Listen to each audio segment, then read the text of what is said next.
All right, guys, welcome back to another video here. Thanks for being here, Cody. And we're gonna put Cody's skills on the line today because what we're gonna do here is we're gonna talk about how to talk to a seller on the phone. And I'm actually gonna ask Cody to critique a recorded call I did, live call with a seller on a Bro, you have your bulletproof vest? I know, and I said, don't hold back, right? So guys, here's the thing.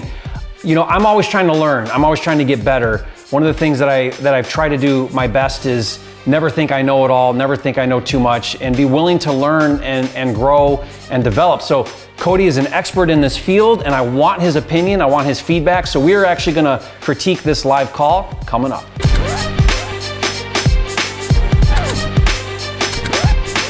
For a limited time, you can get a free copy of Jerry Norton's Motivated Seller Scripts so you can talk to, email, and text sellers with confidence. Download it now at freesellerscripts.com. If you're new here, I'm Jerry Norton, and I went from dead broke to millionaire flipping houses. And after doing 1,000 deals, I created this channel to help you master the art of wholesaling and flipping real estate so you can live your dream life. Be sure to subscribe and click the bell icon to get notified when new videos are released. Okay, so guys, here's the deal. I've got up here on the laptop a recorded call. This is with a seller. Now let me pre-qualify this a little bit, and then Cody's gonna kind of break down the mechanics of what we want to accomplish on a call, and then we'll cut to it, right? So this was actually pre-qualified by my cold caller. So I have a virtual assistant cold caller team. This was from a list, right? We got a list. I don't remember which list it was. Cold callers called. The seller said, yes, I'm interested in selling, got a little bit more information, and then I come on now to hopefully, close the sale. So this is a virtual deal. So the goal here is to close with this seller on the phone. Now, right off the bat, guys, there's some challenges to closing on the phone. Cody does his closings in person in his market, which if you can do and you're doing deals in your backyard, in person is always going to be more effective, right? Because you're face to face. It's just so much more powerful face to face. So I know that, and I know that that's kind of a challenge I have to overcome. But if you're like me and you do virtual, hopefully the flip side is that you can talk to a lot more people. You don't spend so much time on appointment. So there are some benefits. But the point of this video today is I want Cody to go through and critique what I say to this seller, give some feedback, give some pointers, give some tips. Maybe even say, hey, Jerry, you could have done this a little bit differently or a little bit better, or, think about this as a way to kind of help you when you do the same thing and you're talking to sellers. So that's kind of the precursor there. But Cody, break down for us, when we talk to a seller, there's some rules that we try to follow, or we call it objections to accomplish, or I hear you call it pillars. Yep. 4 pillars. I try to focus on these 4 pillars too, but what are the 4 pillars that we want to accomplish before we even get on the phone with a seller? Awesome. So the 2 things really, and I'll get to these 4 pillars, the 2 things that always make a deal is motivation and equity. Equity, guys, is pretty simple. It's just the difference between what you owe on the home and what it's worth. So the difference, if it's worth 200 and they owe 100,000, there's 100 grand in equity, meaning that is already a good sign. The second thing is motivation. But within motivation, there's those 4 pillars or 4 things that you have to find out that help you with that motivation. So here are the 4, write these down. The first one is timeline. And I want you to think how easy, I'm gonna break them down easy, but timeline. Someone that has to move quick. A traditional sale minimum is gonna be like 45 days. If they list it with a realtor today, minimum 45 days. But if someone says, hey, I need to sell in 20 days, guess what also just took place? They just canceled or removed the option of using a traditional real estate transaction. So if someone is crunched on time, they need to close quick, timeline. The next one's condition. Condition is the home is in disrepair. Maybe they call you and say, hey, my home flooded last week. Or, hey, it's been vacant for a couple years and we've had squatters living in it. Or, you know what, my brother lived in it for a couple weeks and he smoked meth in it and threw concrete down the toilets. These are some real stories, by the way. And then, so that's condition of the home. The third one is price.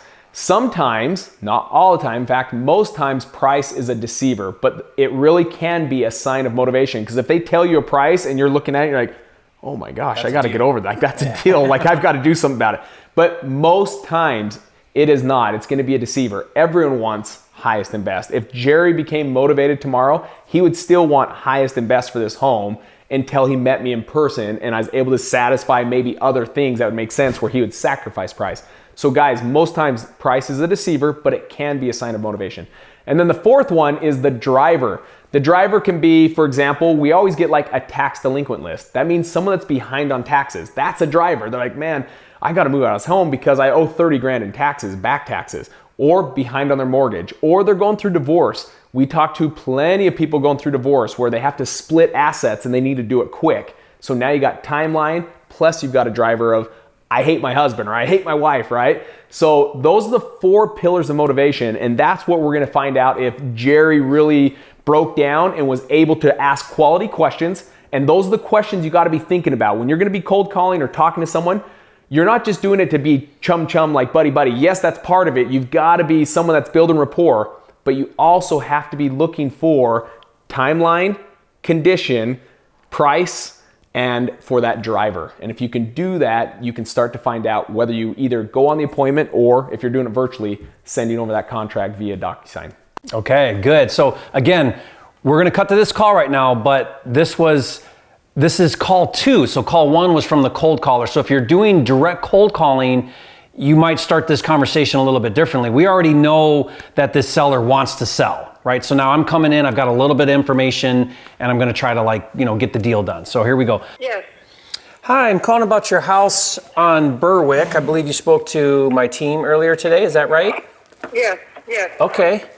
Yeah, so you're looking to sell this property and relocate to Atlanta, it looks like? Yeah. All right. Well, I'd like to see if I can help you out. We can buy the house for cash, so you don't have to worry about making any repairs or... Stop right there. Let's do a stop. I already know what you're going to say. Let's do a stop. So we just did a video on this about this benefit sell versus I was thinking about that. Solution sell. So right out of the gate, and guys, there's 1,000 ways to skin a cat. So I'm not to say here what Jerry just did is wrong. Here's something I would do uniquely different. He started off the call talking to him. He needs to move, or this gal needs to move, and they want to move to Atlanta. Well, hey, how can we help you? We can buy cash. We can close quickly, and he starts selling these benefits, right? And the where I go a little bit different is because everyone says this. Yeah. So the first thing, if you guys think about this, what's the first thing, like as a wholesaler, why are you a wholesaler? Oh, it's because we can close fast, we can give you cash, we can buy as is, there's no realtor fees, there's no closing costs.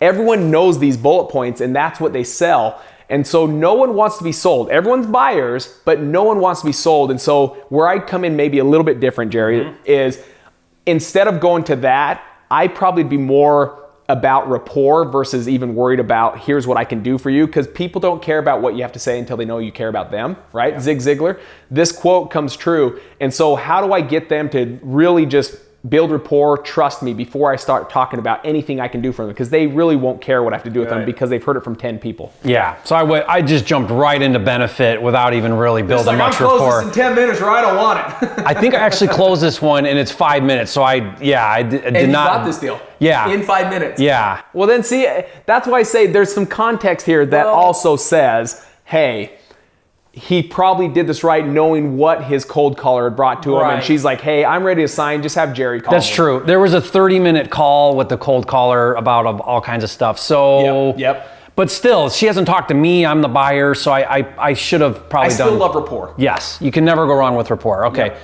Yep. We can make it really easy, convenient, close quickly, all of that. Right. Charlie Brown. Womp, womp, womp. Yeah. I was taking a look though, and it's this is not good right now. It's kind of a rough area for home sales, What can you tell me about the house? What kind of work needs? Would you have said that, Cody? I don't like to point out negative.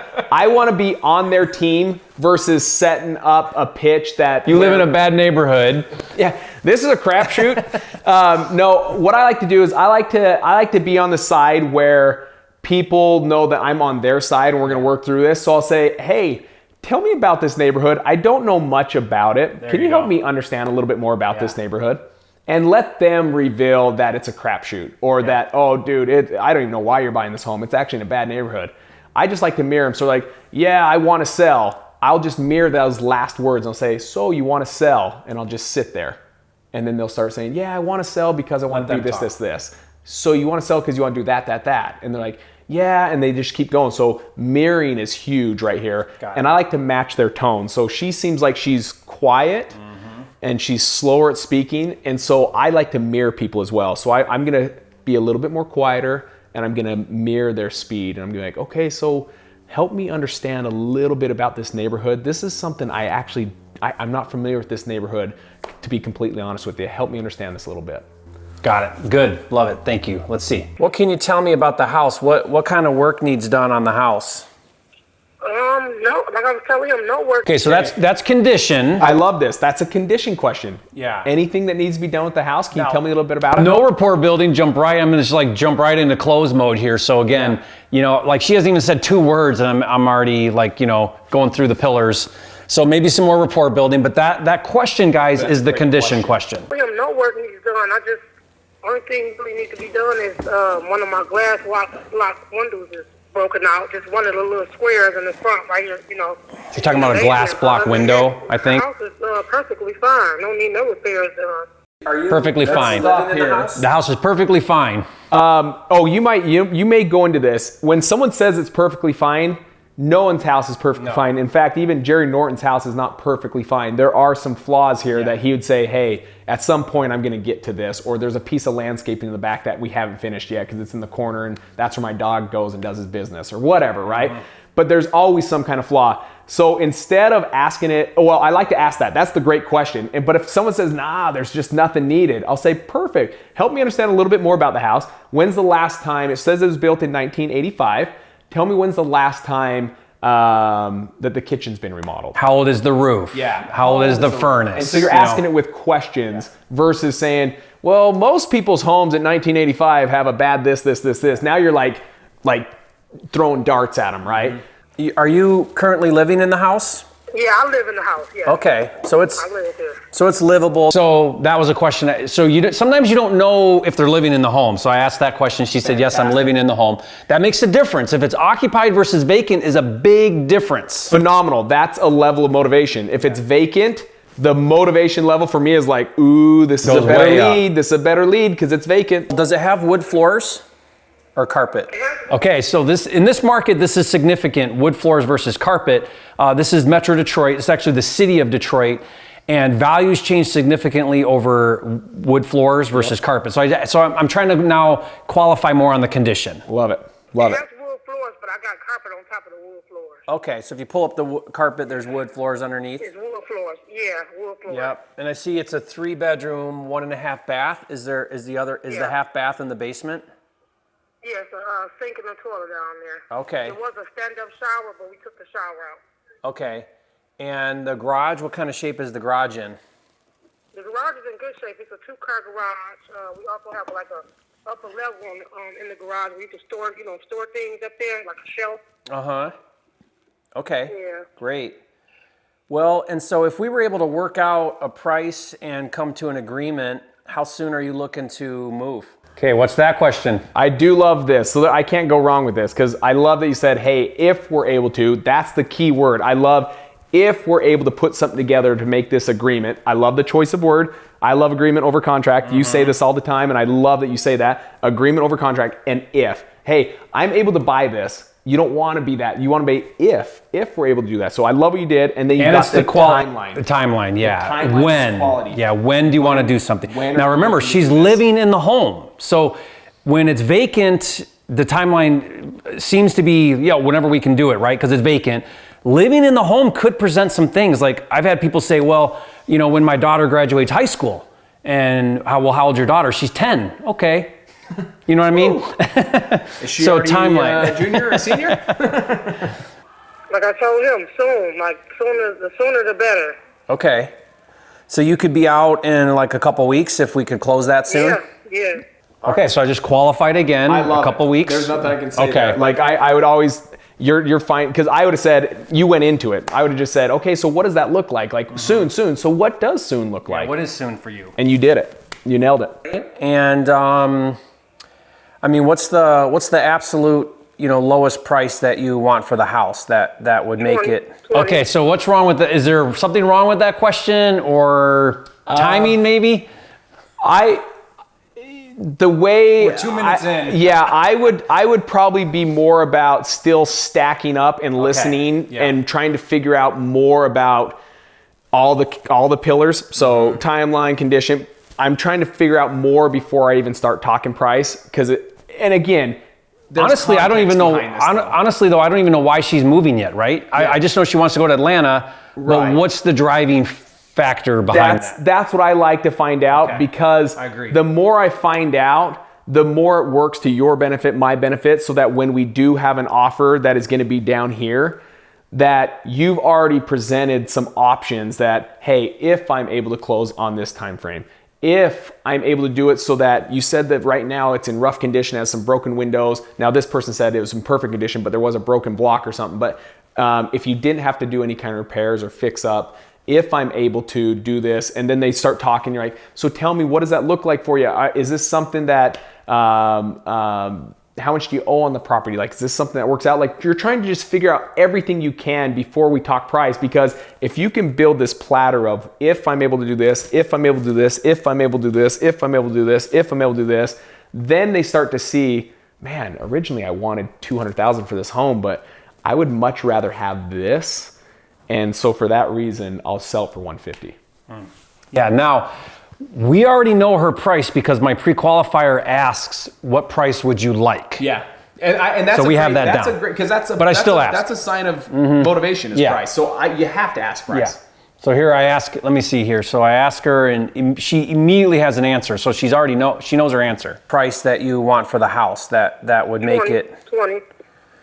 So she didn't even let me kind of finish asking questions. She's like 20 is my number, 20 is my number. It's the lowest I'll go. Okay. I don't want to pay 20. Yeah, I don't know. But I'm close. Okay, let's stop. Okay, so I said, I don't know if I can do 20. Where was your preliminary, you're working on this and you're like, okay, I know in this area, I want this home. I know I can move this house at 30, 35. Okay, 30, 35. So 20 would work. Like I could do 20. Yeah. Right, for a 10K. Number, I wanted to be at 15. 15, okay. So you're at 15. I'm curious. Now, guys, I'm setting this up because I want to see what goes on. I like to know that, hey, I want to be ultimately at 15, and I want to see how this like all comes together and see what you do from here. Because knowing where you ultimately can come up to is crucial to know up front, because you never want to start there. You want to start well below that and work your way up so it looks like you're both trying to get to a middle point. And even if, let's say 20 was an amazing number, if I come off like, 20? All day long. Think about the other side and kind of like negotiation 101. You're like, maybe I should check with other people. Oh. Because I just said that really quick. Yeah, or, am I leaving money on the table? That's right.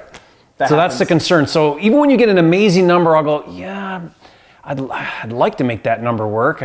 Never give a buyer their price, even if it's a deal. Yeah. Because if you say yes to it, those will be the hardest deals you'll ever carry to the clothesline, because they will always say, gosh, shoot, I'm leaving money he agreed too quick to that. Yeah. And then they start to say, maybe we should check. Let's have a couple other people come out. And they start to check. Well, this guy offered me 20, and now they start sniping your offer. Yeah. So here's how I handle it. Let's hear it.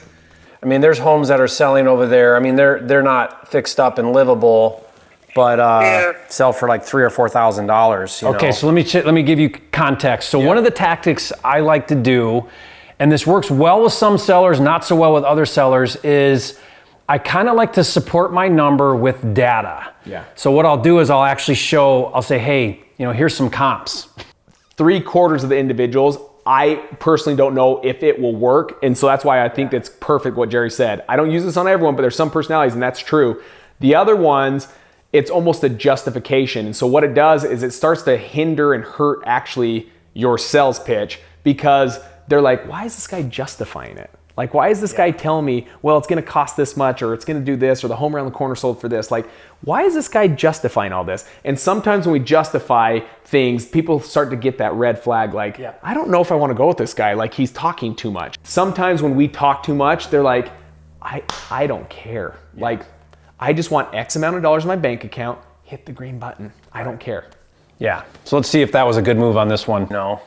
Oh, no, I can't do that. No, I know. So she said, I can't do that. I said homes are selling for $3,000 or $4,000, which there are. Now, they're not livable. She's living in this home. These are non-livable homes. And I love challenging this. Yeah. So when someone says 20, you can't give them their price. Mm-hmm. And if they are dead set, like they know their math and they have to walk away with $1,000 and that's it, they owe 19 and they need 20 because they need $1,000 to go to plan B, you better get something out of it, whether that's a fridge, a box of Pop-Tarts, I don't care what it is, you better get something out of that that looks like you bend.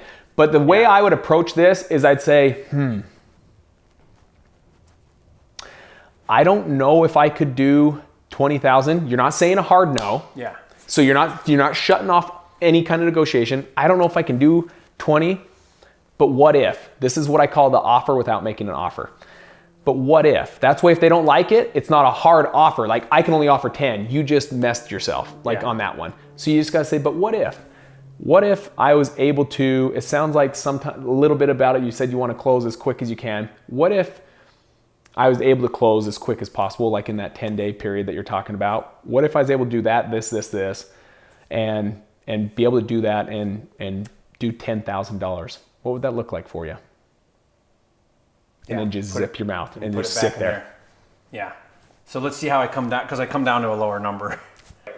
I mean, if you could make 15 work, then I could do that. We could close quickly and get it done. What about 17? What about 17? 70 is an awesome number, by the way. The house is in good condition. That's, no problem. Yeah. I think I can make 17 work. I really want to help you out in this, and I appreciate you coming my way a little bit. Okay. So, what do we think about that? Here's where I would, if that really was the number, and you're like, you know what, after talking to this lady, I feel like I want to help her out. I wanted to be at 15, 20 still a deal, but I want to be at 15, and now you're like 17's a deal. What I would do is, here's where I'd slow them down, and now you're just gonna recap. Okay, so help me understand, what was this lady's name? I don't remember. So let's call it Mrs. Seller. So Mrs. Seller, help me understand what I'm gonna be agreeing to if we do this, if I'm able to do the 17,000. What are we agreeing to?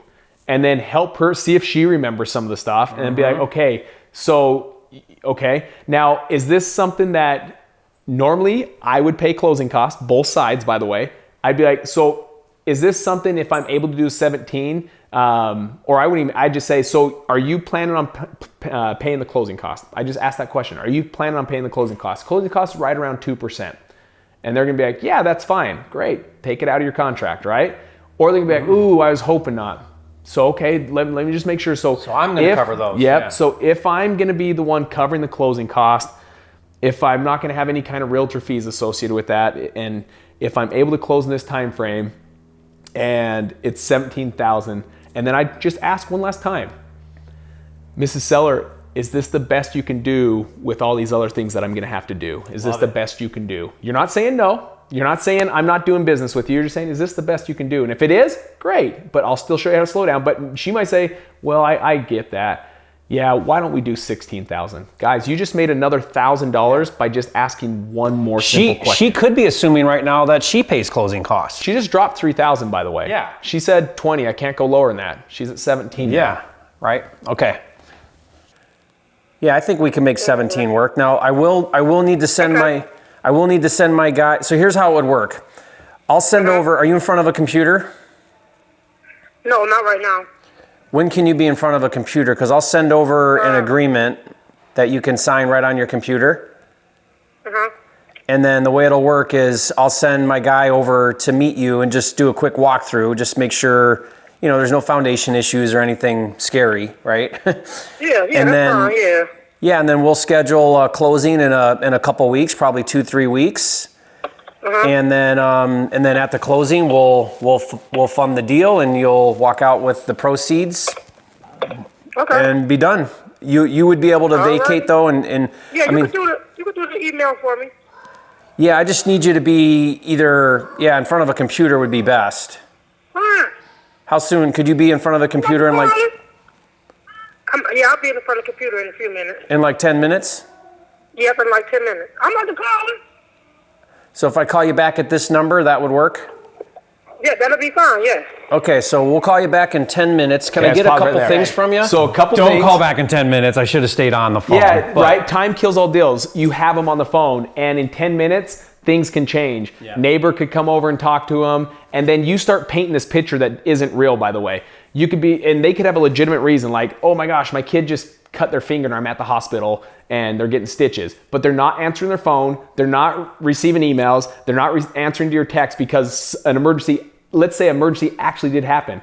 What happens on Jerry's side is Jerry's like, oh man, I got freaking ghosted. I had it right there to the closing line and now this person's ghosted me. When reality is, maybe this person literally has a legitimate reason why they're not responding, but we start to paint this picture that actually isn't real. And this is some of the mind games about wholesaling. Don't allow you to paint a picture that isn't even necessarily true. And the only way to do that is keep that person on the phone for 10 minutes.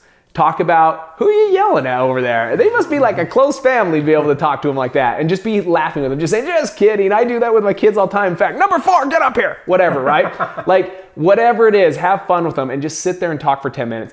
And the other thing is you're already, it goes together where it's like, hey, I'm going to do this, I'm going to do this, I'm going to do this.